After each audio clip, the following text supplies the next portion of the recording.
بسم اللہ الرحمن الرحیم۔ بنو عباس کے دور کا ایک عجیب و غریب واقعہ اسلامی تاریخ میں موجود ہے۔ ابو اسحاق معتصم باللہ خلیفہ تھے۔ یہ بنو عباس کے چھٹے خلیفہ تھے جنہیں مامون الرشید کی وفات پر خلافت ملی۔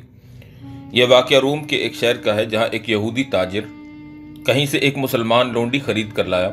وہ اسے ہر روز مارتا پیٹتا تھا اور وہ مار کھاتے ہوئے آہوزاری کرتی اور چلاتی کہ اے امیر المومنین میری مدد کو پہنچیے۔ یہودی اس کی بات سن کر اسے اور زیادہ مارتا اور کہتا، خاموش کمبخت، یہاں تیرا خلیفہ کہاں؟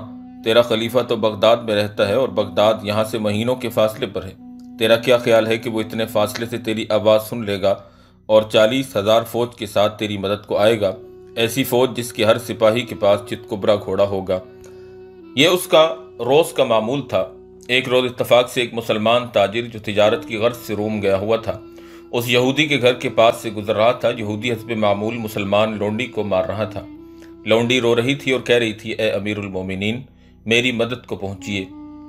مسلمان تاجر رک گیا اور اندر کی آوازیں سننے لگا۔ اس نے یہودی کے الفاظ سنے اور قریب کھڑے شخص سے پوچھا کہ یہ کیا ماجرا ہے۔ اس شخص نے اسے پوری بات بتا دی۔ یہ مسلمان تاجر چونکہ وقتی طور پر تجارت کے لیے روم آیا ہوا تھا، اس لیے اس نے اپنا کام مختصر کر دیا تاکہ بغداد پہنچ کر معتصم باللہ کو خبر کر سکے۔ وہ بغداد پہنچا تو اپنے گھر جانے کے بجائے سیدھا خلیفہ معتصم باللہ کے دربار میں گیا۔ اس نے خلیفہ کے سامنے حاضر ہونے کی اجازت لی اور اندر پہنچا۔ آداب شاہی بجا لانے کے بعد اس نے باندی کا سارا قصہ سنا دیا۔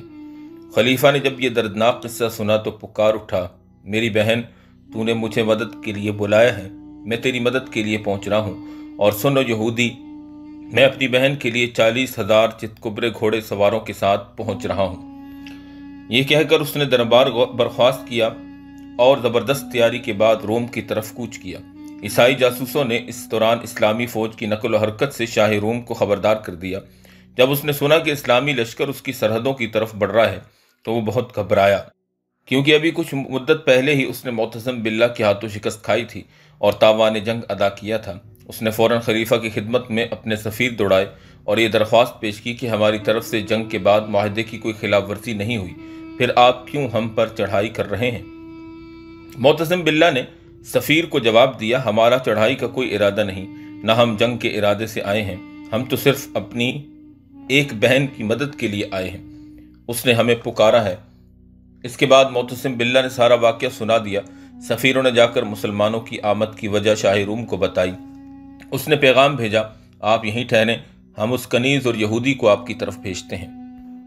اس طرح اس نے معتصم باللہ کو منا لیا۔ ادھر اس نے سپاہیوں کو حکم دیا کہ اس کنیز کو بہت احترام کے ساتھ اور یہودی کو مجرم کی طرح بیڑیاں ڈال کر معتصم باللہ تک پہنچا دیا جائے۔ چنانچہ ایسا ہی کیا گیا۔ جب وہ معتصم باللہ کے سامنے پیش ہوئے تو معتصم باللہ نے اس کنیز سے کہا، اے میری بہن، تو نے مجھے مدد کے لیے پکارا، لے میں آ گیا ہوں، اور اے ناپاک یہودی، تو نے میری بہن کو طعنہ دیا تھا کہ تمہارا خلیفہ تمہاری مدد کے لیے 40,000 سپاہیوں کے ساتھ آئے گا، جن میں سے ہر ایک کے پاس چتکبرا گھوڑا ہوگا۔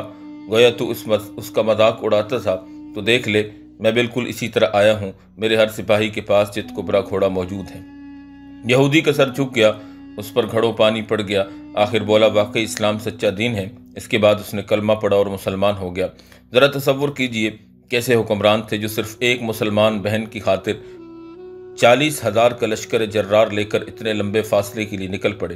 اور آج جب ہماری بہن اور قوم کی بیٹی ڈاکٹر عافیہ امریکہ میں حبس بیجا کے طور پر انتہائی ظالمانہ اور بےایمانہ سلوک سے دوچار ہے، جس سے پوری قوم کا دل بے چین ہے، تو ہمارے حکمرانوں کے سر پر جوں تک نہیں رینگتی۔ ٹھوس اور مضبوط قدم اٹھانا تو درکنار، امریکی ارباب اختیار کے سامنے غیرت مندانہ انداز میں اپنا مدعا بیان کرنے سے ہی گھبراتے ہیں۔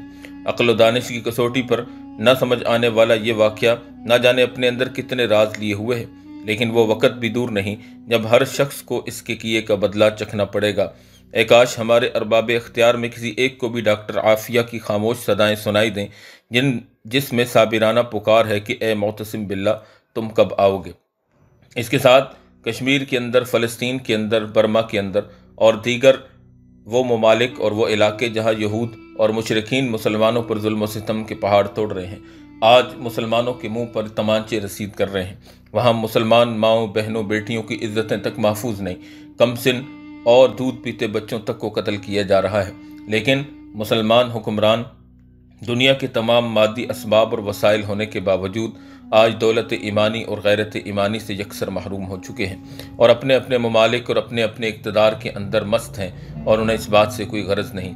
آج بھی امت کو خلیفہ معتصم باللہ جیسے غیرت مند اور باہمت اور جرأت مند حکمرانوں کی تلاش ہے۔ اللہ تعالیٰ جل شانہ ہمیں بھی نیک، صالح، باکردار، باغیرت، باہمت اور جرأت مند حکمران نصیب فرمائے۔ وآخر دعوانا ان الحمد للہ رب العالمین۔